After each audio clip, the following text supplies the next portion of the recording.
What's up, guys? It's Rob here, and today we need to talk about what caused the entire stock market to fall off of a cliff. If you guys are looking at this picture right here, you can see just how red everything is. Pretty much every stock dropped, and by multiple percentage points, and the S&P itself actually dropped by about 2% over the course of 1 minute. So people got really worked up when this news dropped. And what's causing it is actually, in my opinion, not the worst thing in the world. People are getting potentially a little bit more worked up than they should about it. And the news is that the CPI report came out, and inflation for the month of August was at 0.1%. Now, overall, not that bad, right? 0.1%.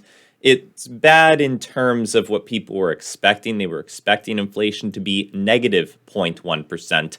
And so the fact that it was positive really scared people. A lot of analysts were betting that inflation would be negative, and that's why the stock market had been moving up the past couple of days. You can see we've been doing pretty well leading up to this inflation report, and then we just erased the past two-ish days worth of gains on the stock market, at least in the S&P, and pretty much every stock out there. Saw a lot of pain when this inflation report came out. Now, overall, we continued to see less inflation annualized, right? It's 8.3% in August, as it was 8.5% in July. So we actually did see a decrease in the annualized inflation rate.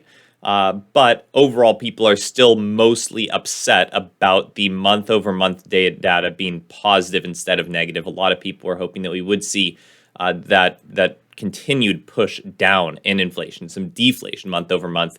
And that just wasn't the case, right? We can actually look at the categories and see what caused this to happen. We can see that there was certainly big deflation as we expected in energy costs. So energy down 5% in the month of August.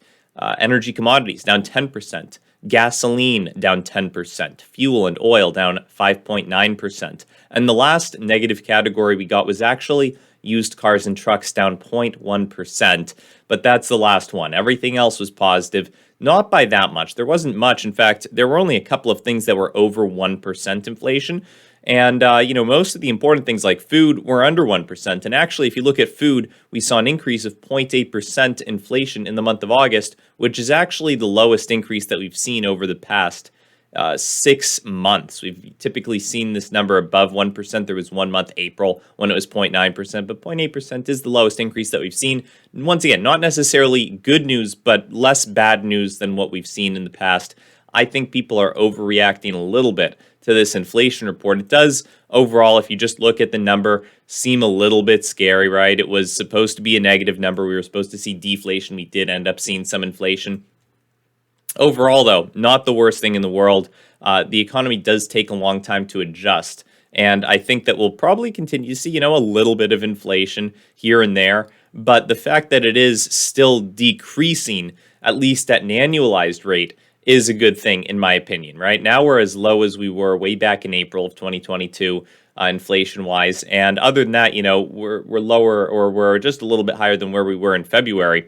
So overall, we're getting down there. We're moving down. It's certainly good to see that we're moving down, and at least tying with where we were in April. Biden says that we need more time to cut inflation as prices run hot. So take that as you will, right? Biden's going to try to spin this into something good. And you could say I'm trying to spin it into something good. I'm not necessarily trying to spin it into something good. I'm just letting you guys know my thoughts. It's not the worst inflation report we've seen. It seems a little bit dramatic for the S&P to drop 3% and the QQQ, more tech-based stocks, to drop 4% over the course of a couple of hours for a not that bad inflation report. I mean, all things considered, this is one of the better ones that we've gotten, up 0.1% in this month. Actually, if you analyze that number, that's about 1.2% inflation year over year, which is below the Fed's 2% target. So really, if we didn't have all the past data bringing us up and causing a ton of inflation